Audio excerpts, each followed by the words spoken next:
নমস্কার বন্ধুরা, আপনারা দেখছেন দেশি মুরগি পালন Bangla YouTube channel. West Bengal, পশ্চিম মেদিনীপুর থেকে আমি আপনাদের বন্ধু রিজাউল মণ্ডল। আজকের বিষয়, ঘরে বসে পোল্ট্রি ফিড বানানোর সহজ ও সাশ্রয়ী উপায়, ফুল ফিড ফর্মুলা। চলুন ভিডিও শুরু করা যাক। বাড়িতে পোল্ট্রি ফিড তৈরি করে খরচ কমানো এবং গুণগত মান নিশ্চিত করার উপায় আজ আমরা শিখব। মুরগি পালনের জন্য সব থেকে বেশি খরচ হয় ফিডের ওপর। বাজারে ফিড কেনার উচ্চ খরচ এবং কিছু নিম্নমানের ফিডের কারণে বাড়িতে ফিড তৈরির প্রয়োজনীয়তা এখানে উল্লেখ করা হলো। ভিডিওর উদ্দেশ্য একটি কার্যকর এবং পুষ্টিকর ফিড রেসিপি শেয়ার করা। ধাপ 1, ফিড তৈরির প্রয়োজনীয় উপাদান সমূহ। 1. ভুট্টা, মাইজ 50% শক্তির প্রধান উৎস। 2. ভুসি, ধান, চাল 10% অতিরিক্ত শক্তি এবং আঁশের জন্য। 3. সয়াবিন মিল 20% প্রোটিনের প্রধান উৎস। 4. সরিষার খোল 7% অতিরিক্ত প্রোটিন যোগ করতে। 5. ডি ক্যালসিয়াম ফসফেট রেসিপি 1.5% হাড়ের উন্নতির জন্য। 6. লবণ 0.5% সোডিয়ামের জন্য। 7. ভিটামিন প্রিমিক্স 0.5% সম্পূর্ণ পুষ্টির জন্য।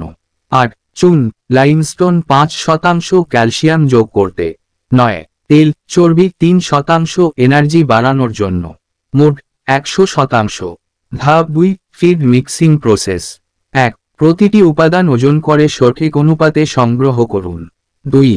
একটি শুকনো এবং পরিষ্কার জায়গায় উপকরণগুলো রাখুন। 3.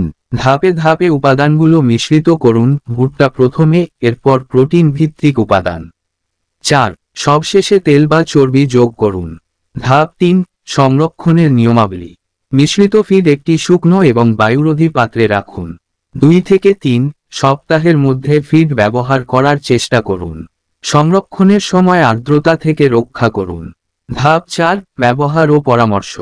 ফিডের উপযোগিতা অনুযায়ী প্রতিদিন সঠিক পরিমাণে পাখিদের দিন।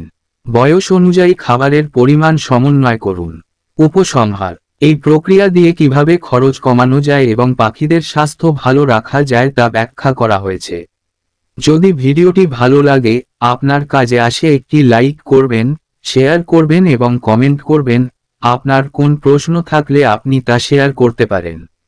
চ্যানেলটি অবশ্যই সাবস্ক্রাইব করবেন, কারণ এই চ্যানেলে হাঁস মুরগির অসুখ বিসুখ সম্বন্ধে আলোচনা করা হয় এবং উপদেশ দেয়া হয়। সম্পূর্ণ ভিডিওটি দেখার জন্য আপনাকে অসংখ্য ধন্যবাদ জানাই। দেশি মুরগি পালন বাংলা ইউটিউব চ্যানেলের পক্ষ থেকে ধন্যবাদ।